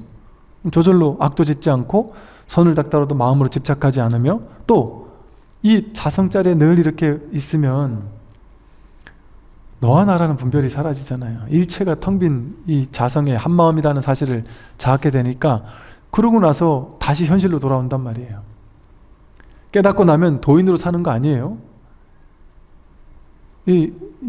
저기 사이비들 보면 우리랑 다르잖아요. 사이비 스승들 보면 우리랑 다르고 너희들과 나는 달라라는 거를 막 부각시키잖아요. 드러내고 나는 너희들 중생과는 급이 달라 하는 걸 은연중에 드러내려고 막 기를 쓰고 애를 쓰고 뭔가 막 이게 인테리어부터 이렇게 뭐라 그러죠? 그 사람을 이렇게 뭔가 막 이렇게 있어 보이게 하는 압도시키는 어떤 디자인과 인테리어와 뭔가 막 이런 걸 꾸며요. 중생과 뭔가 다른 모습을 보이려고 애쓴단 말이에요. 그게 공부 안 됐다라는 100%의 증거예요. 그게 공부 안 됐, 아직 뭐 한참 먼 사람이구나. 그게 공에 빠져 있는 거예요. 공부하는 자라는 상에 빠져 있는 거예요. 우리도 일반 여러분들도 마찬가지잖아요. 처음에 마음 공부할 때 되게 영적인 우월감에 빠져요. 자기가. 그래서 일반인들 막 욕심부리고 사는 사람 보면 아 불쌍한 녀석, 참 처량한 녀석, 나같이 마음 공부를 해서 나도 돈 열심히 벌지만 나는 마음에 마음 공부라는 사람이라서 하는 어떤 이 영적인 우월감 같은 걸 우리도 막 가지거든요. 그거와 똑같아요. 그런데 이 시부도에서 한 바퀴 다 돌아와가지고 이제 딱 다시 제자리로 돌아가면 어때요? 맨 마지막에 다시금 현실로 뛰어들어요. 다시 애엄마가 되고, 그래서 애랑 다시 싸우며 살고, 다시 평범한 남편이 되고, 평범한 아내가 되고, 평범한 직장인이 되고, 평범한 사람이 되어서 평범하게 사는 거예요. 그냥 자기 마음은 걸림없이. 그러나 현실에서는 똑같이 중생들과 함께 어우러지면서 사는 거예요. 그러나 이제 그때는 좀 달라져요. 현실이 이렇게 윗사람을 공경하고 아랫사람을 보살피고 외롭고 가난한 이들을 불쌍히 여기는 것, 이것을 해양이라고 한다. 즉 지혜가 저절로 이제 삶에 체득된단 말이죠. 체화가 된단 말이죠. 억지로 이렇게 하려고 애쓴다는 얘기가 아니에요. 그냥 저절로 이렇게 된다. 저절로 이렇게 된다. 그냥 삶이 이렇게 돼버린다. 억지로 애쓰는다는 얘기가 아니에요. 넷째는 해탈향이니 자기 마음에 얽매이는 것이 없어서, 그러니까 지혜가 생기고 나고 그 다음에 이제 지혜가 완전히 이제 지혜가 완전히 자리 잡아서 완전히 묶인 모든 걸로부터 이제 묶인 것에서부터 벗어나는, 이걸 해탈이라고 하죠. 해탈이라는 말 자체가 묶인 것에서 벗어난다는 말이죠. 그래서 해탈향은 자기 마음에 얽매이는 것이 없어서 선도 생각하지 않고 악도 생각하지 않으며 자제하여 걸림이 없는 것을 일러 해탈향이라고 합니다. 마음에 이제 더 이상 걸리는 게 이제 없어서, 완전히 없어서, 이제는 뭐 선도 생각하지 않고 악도 선악이다라는 이런 뭐 굴레 이런 것 자체에서 완전 노연한단 말이죠. 무분별치가 자제해서, 자제해서 걸림 없는, 정말 더욱더 아까 해탈보다 조금 더 이제 완전히 자제해졌단 말이죠. 그 완전히 걸림 없어지는 것, 이것을 해탈향이라고 하고 나서는 이제 마지막으로 또 해탈이 딱 끝나는 게 아니라 해탈직연향이라 그래요. 이제 해향이 있고 해탈직연향이 있다 그러잖아요. 그러니까 깨달음의 단계가 있다는 얘기가 아니라 깨달음의 본질적인 측면에서 보면 여러분과 부처님이 다르지 않아요. 그런데 깨달음 부처라는 측면에서 보면 다르지 않아요. 그러나 현상적인 측면에서 보면 달라요. 부처와 중생은 엄연히 달라요. 부처와 중생만 엄연히 다른 게 아니라 공부하는 과정에 있는 사람들이 또 다 달라요. 그러니까 수다원, 사다함, 아나함, 아라한이라는 표현도 쓰고 52점차를 얘기하기도 하고 견도수도 무학도란 얘기도 하는 그런 방편이 일어난 이유가 그거예요. 뭘로 깨달으면 끝이지만 방편으로 봤을 땐 차제가 있다. 그러니까 속죄로 보면 다양한 방편이 있어요. 이렇게 단계별로 공부해 나가는 거예요. 속죄로 보면. 근데 진제로 보면 똑같아요. 진제로 보면. 그러니까 똑같다라고 얘기할 때는 진제로 얘기하는 얘기구나 이렇게 들으면 돼요. 근데 다르다 이렇게 얘기할 때는 속죄로 얘기하고 있구나 이렇게 이해하면 되는 거예요. 그렇게 이해할 뿐이지, 속죄로 얘기할 때는 저 사람 맞는 얘기 하네, 진제로 얘기하면 저 사람 말도 안 되는 소리 하네, 다 틀린 얘기 하네. 중생이 어떻게 부처랑 똑같냐? 어떻게 이제 견성한 사람과 공부 다 끝난 사람과 어떻게 똑같냐? 이렇게 욕을 할 필요가 없단 말이에요. 이분은 지금 진제를 얘기하고 있구나, 이분은 지금 속죄를 얘기하고 있구나, 이렇게 보면 되는 거예요. 그러니까 스님들 법문 들을 때 스님들을 차별하면서 들을 필요가 없어요. 스님들이 방편 얘기할 때는 이분은 지금 중생들을 위해서 당신의 마음을 탁 낮춰가지고 속죄를 얘기하고 있구나, 방편을 얘기하고 있구나. 꼭 그게 필요한 사람은 그걸 듣는 거예요. 그리고 이제 본질을 얘기하고 있는 사람을 법문을 들으면 이분은 대단하구나 이렇게 생각할 게 아니란 말이에요. 이분은 지금 진제를 얘기하고 있구나. 방편에 찌들어 있는 사람들에게 방편에서도 노연할 수 있도록, 한 단계 노연할 수 있도록 하는 진제를 설하고 있구나. 그냥 그렇게 보면 되는 거란 말이죠. 부처님 당시도 부처님 열반하신 지 100년이 지나고 나서 부파가 나뉜 계기가 된 사건 중에 하나가 대천의 오사라고 해가지고 깨달은 아라한이 우리와 다른, 그러니까 이 깨닫지 못한 스님들 입장에서 봤을 때 이 사람이 아라한인데, 분명히 아라한이라고 했는데 이분이 우리랑 똑같아 보여요. 아라한인데 어찌 나랑 비슷해 보이지? 그럼 저 사람이 깨달은 게 맞냐? 이거 가지고 이제 논쟁이 붙은 거예요. 그 논쟁들 중에 이제 그런 게 있는 거죠. 아라한은 현실 생활에 대해서도 전부 다 알아야 되는 거 아니냐? 그랬더니 이쪽에 있는 스님들이 아니다. 아라한이라고, 그러면 부처님이라고 지금 서울대 박사과정에 있는 분보다 연구 결과를 더 잘 아시겠네? 깨닫고 나면은, 그러면 여러분 대기업에서 공대 다니는 최고 클래스 사람들을 댔다가 엔지니어로 연구시킬 필요가 뭐가 있어요? 다 수행시켜가지고 깨달은 사람 하나만 데리고 오면 끝나는 거 아니에요? 삼성에서 수행하는 사람 딱 데리고 오면은 현실도 다 알 거니까 스마트폰에 최신의 이런 기술을 넣으려고 하는데 어떻게 하면 됩니까? 아, 이렇게 하십시오. 이렇게 할 수 있단 말이에요, 부처님이?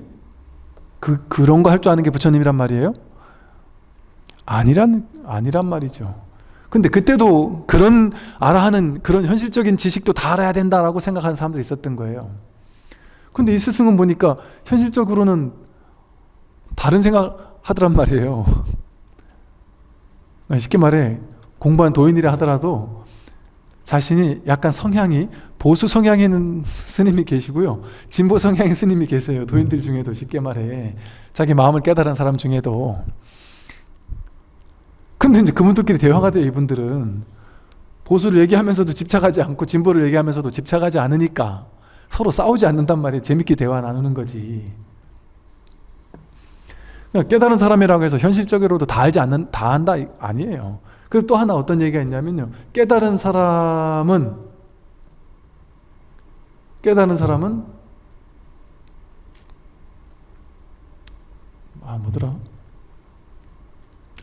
깨달은 사람이 자기가 깨달은지 모를 수도 있다. 이게 또 이제 논쟁이 붙은 거예요. 깨달은 사람이 어떻게 깨달은지 모를 수 있느냐? 알아야지.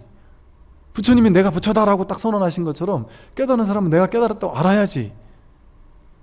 근데 그게 아니라는 거예요. 사리불가 목건년도 부처님이 가르쳐줘서 깨달은 줄 알았다 그래요. 너가 이제 아란이다 이렇게 알려주니까 그때부터 내가 아란이구나 이렇게 알았다 그래요. 본인 스스로 아는 게 아니고. 그래서 이 해탈지견양이란 말이 나온 거예요. 해탈양은 깨달았지만 해탈지견양은 확실하게 내가 이제 더 이상 그 누구에게 물어서 알 필요가 없구나.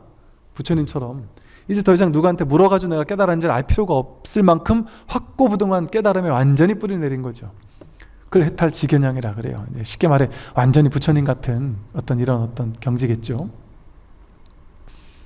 그리고 아까 말한 그 대천의 호사 한 같은 얘기를 하면 이제 깨달았다라는 스님이 어느 날 밤에 몽정을 한 거예요.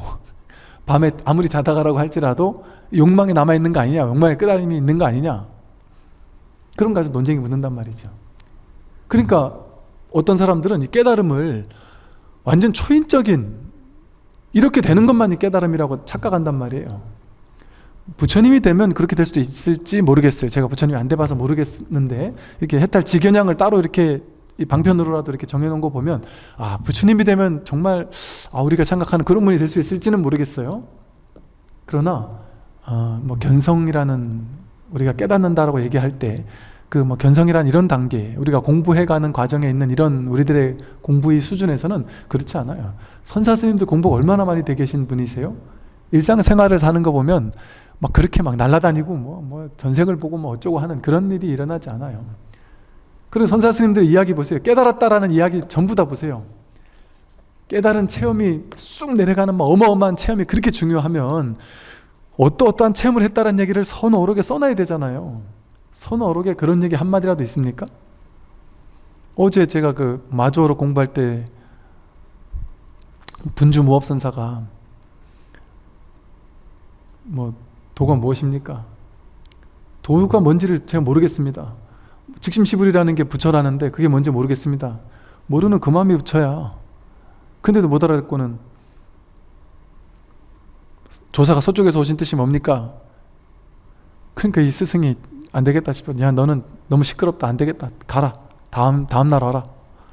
그러니까 나가는데 뒤에다 대고 스님 하고 불렀단 말이에요. 예 하고 돌아보는데 이거 뭐예요? 이게 뭐냐? 그때 알아차렸다. 그때 이걸 확인하고는 스님께 삼배를 올렸다. 끝. 그 절은에서 뭐하냐? 한마디 했다. 끝. 그게 다예요.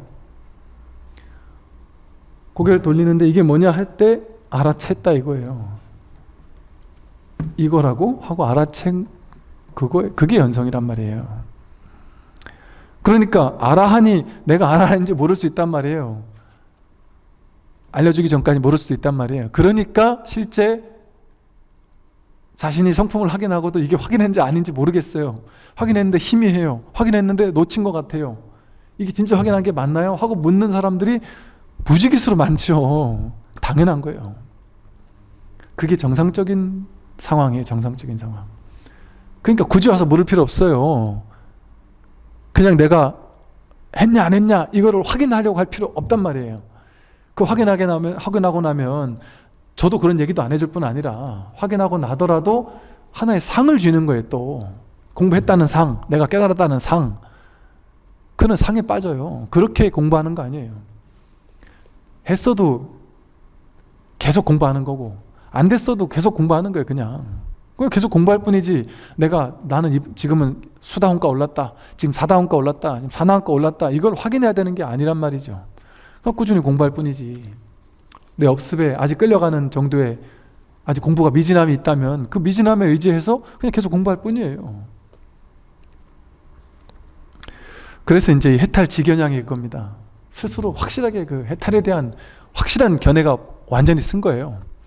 그래서 이제 누구에게 내가 이제 물을 필요도 없고 다른 사람이 이제 확실히 깨달은지에 대해서도 이제 내가 알려줄 수 있을 정도의 어떤 확실한 어떤 지혜가 생겨난 것을 해탈지견양이라고 해요. 그래서 해탈지견양은 자기 마음이 이미 선악에도 얽매이지 않고 이미 공에 빠져서 고요함을 지키려고 하지도 않으며, 즉 앞에 이제 해탈 수준 있잖아요. 자기 마음을 확인한 수준 혹은 견성한 수준, 그래서 이 공을 체득한 수준, 그런 수준에 가면요 이제 자꾸 공의 자리에 안주하려는 마음이 들어요. 자꾸 공을 찾아가요. 분별을 막 끄달려가다가도 내가 분별에 끄달리니까 너무 힘들고 찝찝하니까 자꾸 이 공으로 피신하려고 해요. 그래서 공은 좋고 현실에 끄달리는 건 싫으니까 이제 도피하기도 하고 보임한다리면서 뭐 저 지리산에 가가지고 혼자서 이렇게 있기도 하고 그러는 사람도 일부 있단 말이죠. 그냥 이 자리에 고요히 있는 게 좋으니까 그게 공으로 피신하려고 하는 거예요. 이제 그런 시기가 있단 말이죠. 그런 시기가. 그런데 결국에 가서는 그거는 또 공에 치우친 거예요. 그게. 그러니까 색즉시 공했지만 다시 공즉시 색이 돼야 된단 말이에요. 색즉시 공에서 끝나면 안 된단 말이에요. 중도가 안 돼요. 색즉시 공을 깨닫고 나면 색이 공이구나라는 걸 깨달아서 공에만 자꾸 안주하려래요. 중생세간으로 다시 뛰어들 생각을 못 한단 말이에요. 근데 나중에 결국에 공즉시 색, 공이 다시 색과 다르지 않구나. 내가 이 깨달음을 이제 이 중생과 다르지 않구나. 중생생활 속에 다시 뛰어든단 말이에요. 그러니까 공에 빠져서 고요함을 지키려고 하지도 않아요. 이제 해탈지견양쯤 되면 이제 공에 빠져 있는 것도 이제 뛰어넘었단 말이에요. 근데 이제 초기의 단계에 공부됐다 하는 사람들은 자꾸 공을 지키려고 하는 그런 마음들이 생긴다. 모름지기 널리 배우고 법문을 들어서 자기의 본래 마음을 알고 모든 부처의 이치에 통달하여 하나의 빛으로 사물을 대하고 온 우주 삼라만상 전체가 도리안에 하나다라는 이 진실, 이걸 빛이라는 표현을 어떤 전통적으로 쓰죠. 그것으로서 이 오로지 한 마음의 빛으로서 사물을 대하고 나도 없고 남도 없어서 나와 남이 없어요. 그냥 이 하나의 마음뿐이지. 곧바로 깨달음에 이르러서 참된 자성과 다르지 않다면 이것을 일러 해탈지견양이라고 한다. 그 모든 것으로부터 완전히 벗어난 그런 것을 얘기하죠. 그래서 이렇게 우리가 이제 보통은 5분 법신양 하면은 이렇게 뭐 개향은 어떤 거고 정향은 어떤 거고 해향은 어떤 거고 해탈향, 해탈지견향은 어떤 거고 이렇게 상으로 만들어 놨는데 이 법에서의 5분 법신양은 개향에서부터 다 법을 얘기하고 있어요. 약간의 차별은 두는 듯한 느낌이 들긴 들지만 본질적으로는 개향에서부터 사실은 법을 설하고 있단 말이죠. 이게 우리가 이제 우리 중생들의 입장에서는 내가 부처가 되면 너무나 엄청날 것 같고 내가 부처가 되기를 바라면서 야 정말 부처가 된다는 것은 얼마나 엄청나고 대단한 것일까 이런 것에 이제 막 생각에 빠진단 말이에요. 근데 부처님이 정말 그렇게 생각하실까요? 부처님이 야 나는 깨달았다, 나는 깨달았구나 하니까 정말 너희들과 나는 완전 다르구나 뭐 이런 식의 그런 생각을 하겠느냐 말이에요. 그거는 그냥 방편으로 그렇게 얘기를 할 수 있죠. 부처님 위대하다, 부처님은 삼천 대천 세계를 손바닥 안에 올려놓고 어쩌고 하면서 그렇게도 설할 수 있어요. 대단하기로 따진다면 금강경에서 말하듯이 이 법을 깨닫는 것은 사국의 하나를 수지독성하는 것만으로도 삼천대천세계 전체를 칠보로서 장엄하는 것보다 훨씬 더 뛰어나고 그 어떤 산수적 비유로도 미치지 못한다라는 정도의 과장을 할 수도 있어요. 그런데 그냥 현실의 진실의 자리, 진재의 자리에서 본다면, 진실의 자리에서 본다면 지금 모든 사람이, 일체 중생이 부처님과 한 티끌도 다르지 않고 똑같이 부처를 쓰고 있고, 똑같이 지금 이 부처를 써서 지금 이 말을 듣고 있고, 숨을 쉬고 있고, 이렇게 살아있고, 아까 아침에 먹은 밥을 소화시키고 있고, 길을 걷고 있고, 말하고 생각하고 행동하고, 모든 것이 다 이 법이 아니면 어떻게 내가 이렇게 살아있을 수 있느냐 말이죠. 그러니 다만 부처가 100% 부처님께서 본각, 본래 깨달아 있는 부처님들께서 그냥 착각하는 거예요. 자기 생각을 믿느라고. 자기 생각에 허물이 있을 뿐이에요. 그러니까 아까 말했듯이 자기 성품을 확인했다는 사람들이 자기 생각으로 깨닫고 나면 이래야 될 건데, 저래야 될 건데, 막 신통력도 생겨야 될 건데, 아니, 내 마음에 생각이 하나도 일어나지 않아야 할 건데, 아니면 깨닫고 나면 이렇게 해야 될 건데 하는 그 생각 때문에 나는 아직 못 깨달았지 하는 그 생각만 없으면 이대로가 전부예요. 그 우리들도 똑같단 말이에요, 사실은. 그래서 이걸 우리가 종교가 아님에도 불구하고 우리가 종교라고 하는 이름을 쓴 이유 중에 하나는 이 믿음이 또 필요해요. 그래서 뭐 바가바드 기타 같은 데서도 믿음의 길이 있다 그러잖아요. 헌신의 길, 믿음의 길. 불교도 이렇게 아주 굳게 믿고, 부처님을 굳게 믿고 가는 길, 이행도라 그래요. 그냥 굳게 부처님의 어떤 본성을, 부처님 그 자체를 완전히 믿고 내맡기는 길, 이런 완전히 믿는 길이 있단 말이죠. 그게 좀 쉬운 길이죠. 아미타불 하면 아미타불이 서방 정토에 있는 분이 아미타불이 아닌 이유가, 서방에만 아미타불이 있으면 왜 아미타불은 무슨, 그걸 번역하면 어떻게 번역되냐면 무량수불 혹은 무량광불로 번역이 되거든요. 아미타유스 뭐 이래서. 무량수라는 것은 무량한 수명, 무량광은 무량한 광명이거든요. 그러니까 부처님은 시공이 없다라는, 무량한 시간, 무량한 공간이라는 거예요. 즉 무량한 시간, 무량한 공간인데 어떻게 서방 정토에, 서방에만 있으면 그게 어떻게 무량한 공간이에요. 시공을 초월해서 법신으로 편만에 있는 분이 무량수불이고 무량광불이라는 거거든요. 아미타 부처님이. 그 본래 불인 아미타 부처님이 나란 말이에요. 지금의 나란 말이에요.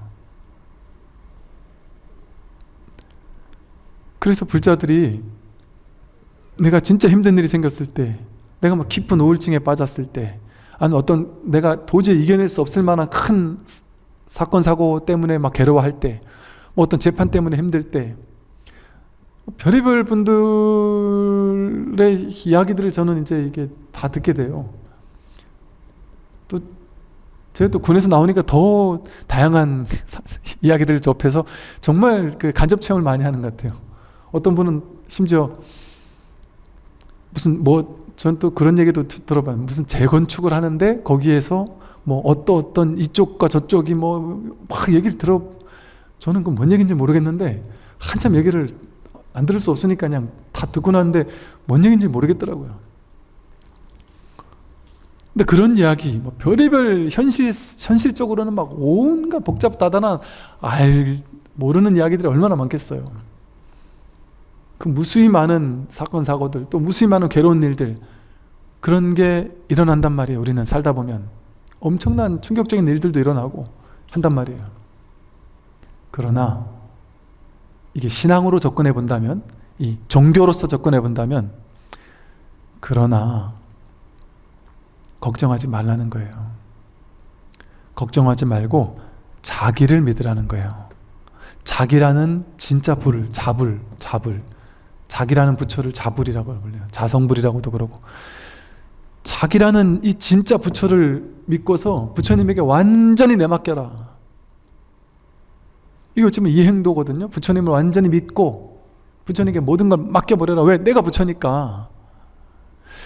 나는 지금 생각으로 이게 잘 될까? 이건 생각이잖아요. 이거 잘못되면 어쩌지? 이거 망하면 어쩌지? 하는 생각이 막 올라서 나를 괴롭히잖아요. 그때마다 그 생각을 쫓아가니까 우리 괴롭잖아요. 잘 될까라는 생각이 올라올 때마다 부처님께 탁 맡겨라 하는 건 뭐예요? 잘 될까라는 생각이 잘 될지 안 될지 어쩔지 하는 괴로움을 따라가지 말고 그냥 부처님께 탁 맡겨라는 건 뭐예요? 분별을 탁 놔버려라는 얘기예요. 분별을 탁 놔버리면 그 자리가 부처예요. 삶이 부처예요. 법계가 부처예요. 우주 전체가 부처예요. 내가 지금 이 사건 때문에 재판에 들어가 있어서 이게 잘 될지 못 될지 괴로워 죽겠어요. 그런데 나도 부처고 이 사건도 부처고 판사님도 부처고 변호사도 부처고 저놈도 부처고 나를 모함하는 그 사람도 부처란 말이에요. 전체가 부처예요. 근데 내가 생각을 가지고 어떻게든 내가 할 수 있는 노력은 현실적으로는 최선을 다해서 하되 결과는 맡겨라는 거예요. 결과는 현실은 현실대로 하되 내가 할 수 있는 만큼만 최선을 다해서 하는 거예요. 그냥 최선을 다해서. 그리고 결과는 내일이 아니에요. 결과는 이 전체라는 부처님 있잖아요. 무량수 무량광불 판사 저 사람 나를 모함하는 사람 나를 좋아하는 사람 모든 사람 전체와 연결되어 있는 이 하나의 한마음이 부처란 말이에요. 적도 없고 아흔도 없어요. 이 진짜 법에는. 그러니까 내가 어떻게 하면 될까요? 내가 조금 더 그냥 다른 유의 조작해서 답이 안 나와요. 재판에서 질 사람은 뭔 짓을 해도 져요. 이길 사람은 뭔 짓을 해도 이기고 내가 죽을 때가 되면 수천조 가지고 있는 부자라도 최고의 전 세계 최고 가는 의사를 데리고 와도 내가 죽을 때가 되면 죽어요. 살려면 총을 맞고 칼을 맞아도 밀림 속에서도 혼자 살아나요. 아무런 의학적 조치를 취하지 않아도 자연 치료력이 그 사람을 살려내요. 법계가 하는 거예요. 법계가. 법이 하는 거예요. 법이. 진실이 진리가. 내가 바로 그 진리와 둘이 아닌 하나란 말이에요. 그런데 나는 따로고 너 따로고 저거 적 따로고 부처 따로고 중생 따로고 다 따로라고 생각하는 그 생각이 분별망상이고 그 생각을 믿으면 진리와 멀어지는 거예요. 진리와 자꾸 멀어지는 걸 내가 자꾸 조작으로 만들어내는 거예요. 그럼 뭐가 진리와 가까워오는 삶일까요? 생각을 믿지 않는 거예요. 생각을 따라가지 않는 거예요. 생각으로 잘 돼야 되는데 어떻게 저놈한테 이길 수 있지? 어떻게 해야지만 내가 이 재판에 이길 수 있을까? 그거를 생각이 필요할 땐 생각을 해서 최선을 다하는 건 좋은데 결과는 완전히 맡겨버린다. 그러면 내가 분별을 따라가지 않고 진실을 따라가잖아요. 분별을 믿지 않고 그냥 진실의 모든 걸 맡겨버리잖아요. 완전히 맡기는 거예요. 맡기면 이기겠지 하는 게 아니에요. 지면 그것도 부처님 뜻이겠지. 재판의 결과는 세속죄라서 재판의 결과보다 더 큰 게 진리예요. 쉽게 말해. 재판은 안 좋은 쪽으로 재판 날 수 있지만 진리는 나를 포기하지 않는다니까요. 나를 버릴 수 없다니까요. 내가 진리기 때문에. 재판에서 지면 우리는 큰일 날 줄 알지만 재판에서 져도 괜찮아요. 심지어 여러분 죽어도 괜찮아요. 왜 그럴까요? 어차피 죽을 거니까. 태어난 모든 건 어차피 죽을 건데 죽는 게 왜 무서워요? 어차피 죽음으로 돌아갈 건데 100% 명명백백하게 다 죽을 건데 살면서 실패한다? 망한다? 재판에서 진다? 뭐가 문제예요 그게? 더 큰 진실이 나를 딱 버티고 있는데 그 물결이 이렇게 치든 저렇게 치든 무슨 상관이냔 말이에요. 내가 바다라는 본질에 딱 뿌리 내리고 있다면 굳은 믿음으로 완전히 내맡길 수 있다면 그래서 실제로요 이 믿음의 길이 이 신앙의 길, 믿음의 길이 중요한 이유는 뭐냐면 완전히 믿고 맡기는 사람은 두렵지가 않아요. 그러니까 이걸 이제 우리는 우스갯소리 이런 식의 표현을 하죠. 일반 불자들이 그러잖아요. 저는 부처님이라는 든든한 백이 있어요. 제가 아는 어떤 보살님 그랬어요. 이분은 마음 공부, 깨달음 이런 거 별 관심 없어요. 그냥 순수한 신심이 있어요. 그분은 그냥 모든 거 부처님께 완전히 맡기고 살아요. 잘되고 잘못되고를 통으로 부처님께 완전 맡겨버려요. 완전히 본래 부처님에게 완전히 맡기고 살아요. 그러니까 그분은 그냥 늘 삼매예요. 늘 삼매. 일이 좀 안 풀려도 다 부처님의 일이다. 부처님의 일이니까 알아서 하실 거다. 모든 흥망성쇠는 다 있거든요. 어디나 낮과 밤이 있듯이 좋은 일도 있고 나쁜 일도 있거든요. 좋은 일 있다고 해서 부처님 믿으니까 좋은 일 생겼어 하고 좋아했다가 나쁜 일 있으니까 부처님이 날 배신했어 하고 괴로워하고 이러지 않는단 말이에요. 분별이 없어요. 그냥 진리에는. 그러니까 이 분별 없는 진리를 완전히 믿고 맡기니까 이분은 깨달음 관심 없어요. 그런데 그냥 부처님께 모든 걸 완전 맡겨버리니까 아무런 걱정이 없어요. 두려움이 없어요. 난 죽고 나도 부처님께서 날 알아서 하실 것이다. 내가 부처니까. 어떻게 돼도 다 부처님 일이다. 내일은 내일이라는 건 없다. 난 오로지 부처님께 완전히 믿고 맡겨버린다. 그러고 살면 자유롭다니까요. 그 맹목적 순수한 신심이 진짜 법으로 가까이 갈 수 있는, 성큼 내딛을 수 있는 또 다른 하나의 길이에요. 이게 어찌 보면 이행도예요. 아주 쉽게 가는 길.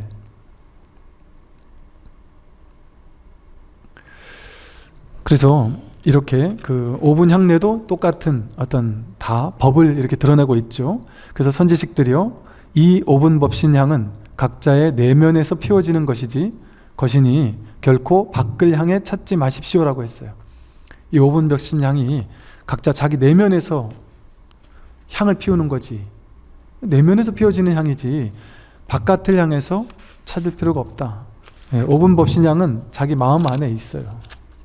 자기 마음에서 자기가, 여러분들이 이렇게 법문을 들을 때, 법문을 듣고 이런 법문을 찬탄할 때, 부처님 법을 찬탄할 때, 또 내가 본래 부처라는 사실을 찬탄할 때, 그때 나에게 5분 법신의 향이 이렇게 피워지고 있는 거예요.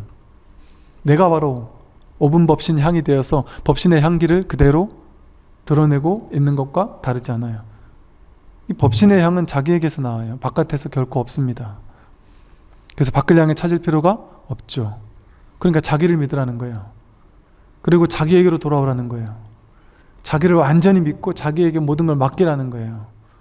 그 사실은 많은 분들이 저한테 찾아와서 이것저것 질문을 하시는데 제가 답을 드릴 수 있는 건 별로 없어요. 자기를 믿으라는 것밖에 없어요.